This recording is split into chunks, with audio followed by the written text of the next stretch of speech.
The story begins in the doctor's office, who apologized for making a wrong diagnosis.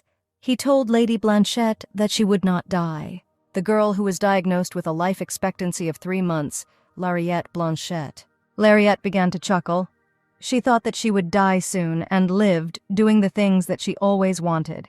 And the man who is the great sword of the empire and the god of war pursues her. It turned out that there was no illness all this time. It's not to say that the girl was happy about this news. And so she began to scream, remembering everything she had done over these months. It all started a couple of months ago. She felt strange and, thinking that she was sick, secretly went to the doctor. She said that she had insomnia and felt unwell after every meal, and based on these symptoms, the doctor suggested that she had Rockadura disease. This is a rare and incurable disease that occurs in the few people born with excess mana. Unfortunately, Rockadura disease is fatal in 98% of cases. The doctor announced to Lady Blanchette that she would die in 3 months. She was given a death sentence. She was so shocked that she has no memory of what happened later that day. She doesn't remember how she got home, but she thought that she couldn't die so quietly and simply. She decided to make a list of things to do before she died and be sure to complete them all.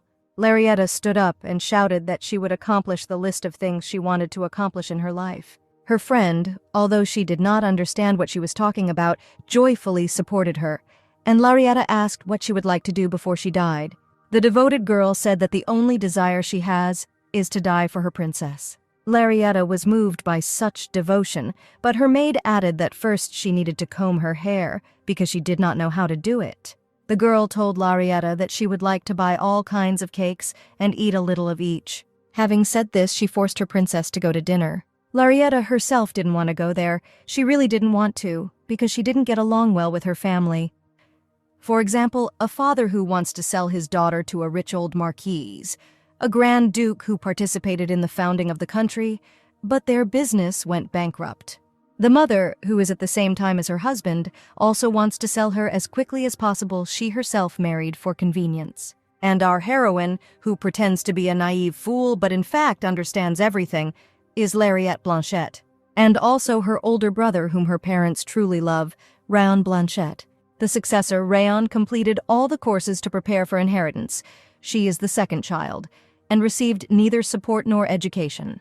She's only engaged to work in the office to help her brother. Her brother entered the room and asked what she was doing here, and Lariette replied that she was also a member of the family, so why shouldn't she be here? She then asked if he had any problems with his studies lately. It was just that Joel had been quiet lately and walked around with such a gloomy face. In fact, she was jealous because she could study much better than this spoiled fool when suddenly wine was poured on her head. It was her nasty brother who said that because of Lariette he lost his appetite. Then he turned to his parents and said that he would not eat until she left. Of course, her parents supported their son, telling her to go up to her room and wash herself. Frustrated, Lariette could not answer them and got up from her chair. As she approached the door, she thought that she would die anyway in 3 months, but they would not be interested. She did not want to die while remaining the same naive fool, and from now on she will do what she wants. She will die anyway, so there is nothing to be afraid of. On the 3rd of April, 732, according to the imperial calendar, she was sentenced to a 3-month life sentence. Her list of things to do included the following: treat Anne with a cake, start collecting money, break off the engagement to the Marquis with a scandal, dating a handsome guy for only 3 months, the trip to the West that Rayon talked about. She thought she had no regrets. After all, she dedicated her whole life to her family, a family that doesn't care about her, so she wants to start living her own life, at least for this time.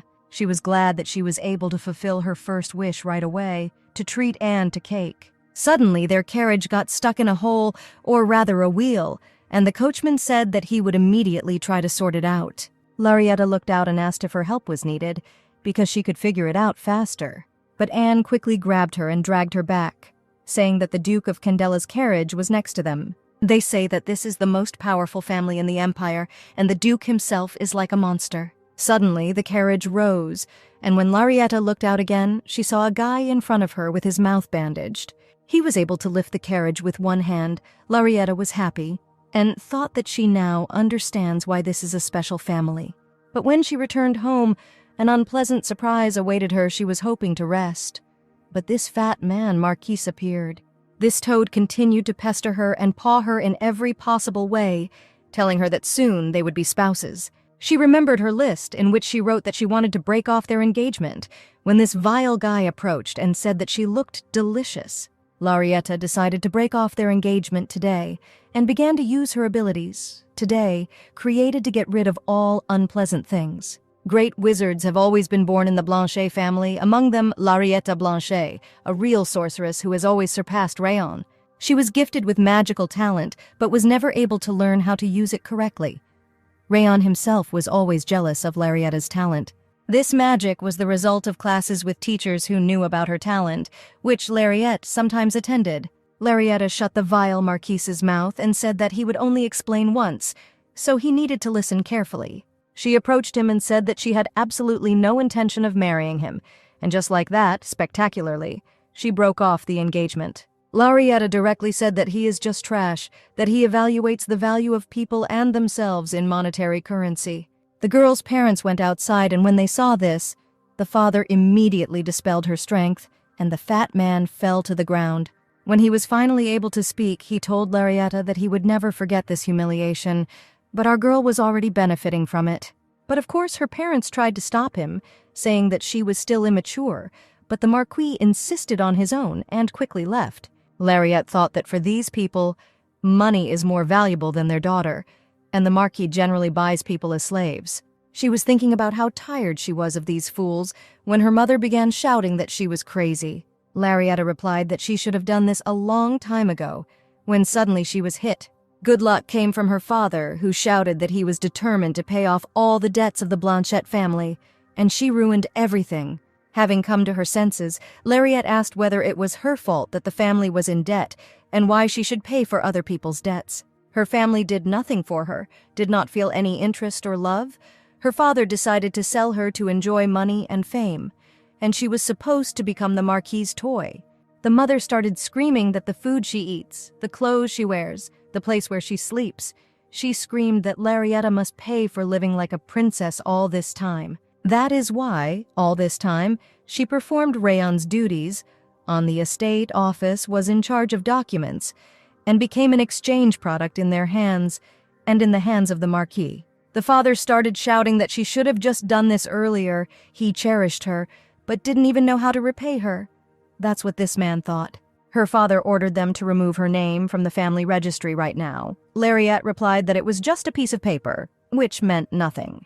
And most of all, she was always afraid of hurting the hearts of her parents. But now it doesn't matter to her. She bowed, thanking her for everything, and left, followed by the man shouting that she should not dare take any of her things with her. Not going far, Rayon ran up to her, and Lariette told him not to see her off, and Rayon replied that this was farewell.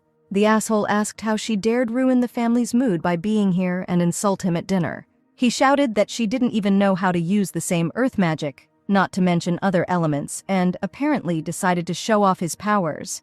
When he directed a column of fire at Larietta, Larietta calmly repelled his attack. She then said that she was indeed much stronger than him, and imprisoned him underground, a pleasant sight. She was finally able to get out of this terrible house, tired but happy. Anne, who wanted to follow her very much, so much so that it took a lot of effort to stop her. She was glad that she finished the first, second, and third items on the list in one day, so that only the fifth and fourth remained. Namely, she would like to be with a man with a lot of experience, so that it would be easy to date him. But we don't know what kind of experience we are talking about. Firstly, she has some money, but she still needs to earn a lot to live happily. And for this, she must do what she knows best. She entered the building and said that she wanted to find a job for the purification magician. It is less popular and effective than healing magic, and even more so requires a lot of mana. It cannot be used on people with higher magical and divine power than the user. And you can't use it on yourself. Larietta thought she was overflowing with mana, and for her this was a mere trifle. But the man who was sitting at the table said that they were not looking for purification magicians, because healing magicians were everywhere. So she was kicked out, and Lariette was already scorched, wondering if she should look for another job. When suddenly 2 pickpockets snatched her bag and ran away, Larietta shouted after them so that everyone could hear that they were thieves. The 2 guys laughed that they weren't afraid of the purification magician as they ran away. But that was not the case. Lariette ran after them, shooting fiery shots at them. The guys managed to escape from her, but the Duke stood in their way. One of them said that he could smell rotting corpses. The Duke quickly dealt with these two, and taking her bag, he came up and handed it to her. Larietta did not know that he was the Duke. She then thought that he was a coachman. The most prestigious ducal family in the Empire is Harshan Escher Kandil. It is also called the greatest sword of the Empire. A general who won a war where defeat was inevitable, a man called a cruel military leader because of his willful disposition. And Lariette also thought that he was very handsome, such that after what he saw, he would not be sorry to die. The smell is a little repulsive, but it's okay because his face smells so fragrant, Larietta thought. With a face like that, he'd be very popular on dates, but he's known for being cold-blooded, so she doesn't stand a chance. The guy thought that she seemed to be a girl from a noble family, moving around unaccompanied, but he still couldn't find what he was looking for. He thought that she was scared. Until this curse ends, even if he saves someone, they will still be afraid of him, Asher thought. But suddenly, Lariette touched him and joyfully asked if he had a girlfriend. She explained that she was saying this because she really liked his appearance, and asked if he wanted to date her. The Duke did not expect this at all. Lariette noticed his reaction and decided to start over and introduced herself. She asked what his name was and that she knew that it was impolite to ask like that, but still, the Duke answered her by telling her his name. The guy was surprised by the girl, and Lariette said that he had a pleasant voice and that this bass fascinates her. She said that she was glad to meet him, but the guy was still in shock. He thought it had been 20 years since he had been called by name, and Larietta asked if he would only date her for 3 months. After a short silence, Asher looked at her and asked if she was afraid of him. He added that she shouldn't joke about such things. He left, but still he looked around to look at her but decided to be more serious. And Larietta was only impressed by this reaction, so her nose began to bleed, as she said, the reason for this was his charisma. She thought that there was one thing that even a handsome man like him didn't have, and that was her. The girl went to one of the establishments to relax, but was worried about how she could meet him again. Suddenly, she heard the company call his name, and she walked towards them to hear their conversation. Without thinking twice, she sat down at their table and asked what kind of rumor. The guy replied that the Duke was under a terrible curse. Coming closer to him, you could smell the smell of death. Larietta began to eat with them, and the guy continued that the Duke smelled of a rotting corpse, but Larietta did not consider the smell such a terrible problem. The guy said that the Duke is looking for a purification wizard in the Information Guild. He wants to break the curse, and since the curse is too strong, purification wizards are the only ones who can help. For some reason, Lariette calmly dined with them, without even knowing her interlocutors. It turns out that there are not many purification wizards. Purification magic consumes more mana than healing magic and is designed to dispel curses. However, it is unpopular in this case, because more people die from swords than from curses. So the Duke couldn't find a good purification wizard. She decided to go to the tiger's den to save him. A week later, our heroine still managed to find Duke Escher. She said he might be scared by the fact that they met in this way. And she added that they can start an employer-employee relationship. She introduced herself as the best purification wizard in the entire empire, Lariette Blanchet. Asher thought that although he was surprised, he was not afraid. Lariette surprised the Duke by saying that she would be the one who would clear his curse, and in return he will provide her with housing, and will also sign this document. It is worth telling the reason why she was able to come at the right time. She found a man who was looking for a cleansing wizard for the Duke and blackmailed him into telling everyone what he told everyone about it, or he would tell her when the Duke came. Larietta thought he looked really scary when he asked if she could take responsibility for what she had just presented. And if it's just a joke, she'll never see the sun again, he added. Larietta thought that she had not studied magic properly, but she knows purification magic well, so everything should be fine. But she thought that she would die anyway, so there was no need to be afraid. She took his hand and began to cleanse him. The purification consumes a lot more mana than she thought. The curse is too strong, and the difficulty is that it seems to absorb her power. She has lost all her stamina and mana, but everything needs to be checked. Asher was very worried, thinking that he shouldn't expect anything, and he himself knows that nothing will come of it anyway. This is what he's been through since he was little. He knows full well it's a curse. We are shown some stranger who said that he will present himself with the appearance of torn flesh. The smell of rotting corpses will fill the room in which he will be. He thought that if he expected a lot, he would quickly be disappointed, but a miracle happened. While the guy was shocked by what he saw, Larietta asked if he would sign the contract, but the guy thought